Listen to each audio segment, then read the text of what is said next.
guys, okay, we are now here in Lake Sebu, Zipline and Waterfalls.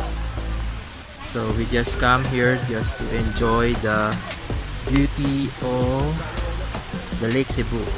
So tingnan natin dito guys kung ano meron nga ba. But so for now, husisain muna natin kung ano yung nandito sa lake.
Natin hanggang baba yung itsura nung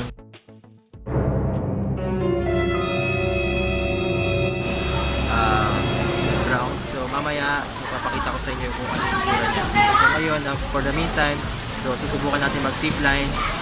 It's very good place guys kung dito kayo sa Lake Sebu. So napakagandang place. It's awesome and it's a breathtaking. So just give me a minute and I'll be back for you guys. 5 minutes later.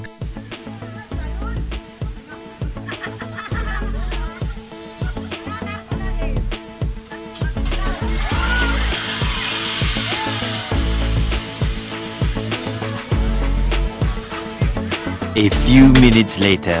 Dito na ako ngayon sa zipline. So ready for take off. Yun. Yan. Yeah. Say hi, Casey. Yun. Ow! Okay.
kakatapos natin sa zipline. So dito naman tayo sa falls, sa waterfalls. So check natin kung ano yung gaano kalakas ng current ng waterfalls. Medyo malakas siya. Nung nasa taas nga ako ng zipline, so makikita mo talagang amazing yung yung mismong falls. Napakalakas talaga ng current niya. So meron siyang rainbow. Papakita ko sa inyo yung may rainbow siya like this.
Tapos na po yung ating adventure dito sa Lake Sebu.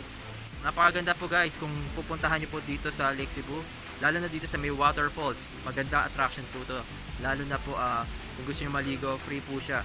Pero sa zipline may charge po siya, like 150 to 300 something like that. Pero dalawa yung zipline na pupuntahan niyo, isa doon sa taas, isa doon sa baba, sa second zipline, first and second. Pero ang maganda dun, yung sa first, medyo mahaba-haba yung zipline niya. So like dito sa second, medyo short na siya. Pero nga, yung sa short second niya, dito naman, pababa, going to waterfalls. So yun muna po tayo. So guys, stay tuned lang po. And then don't forget to subscribe to my channel. And hit the notification bell. And make a comment or like it. So thank you guys. Until next time. Bye! Ano ba to? Pero parehas ng lasa ng regular na pakwan.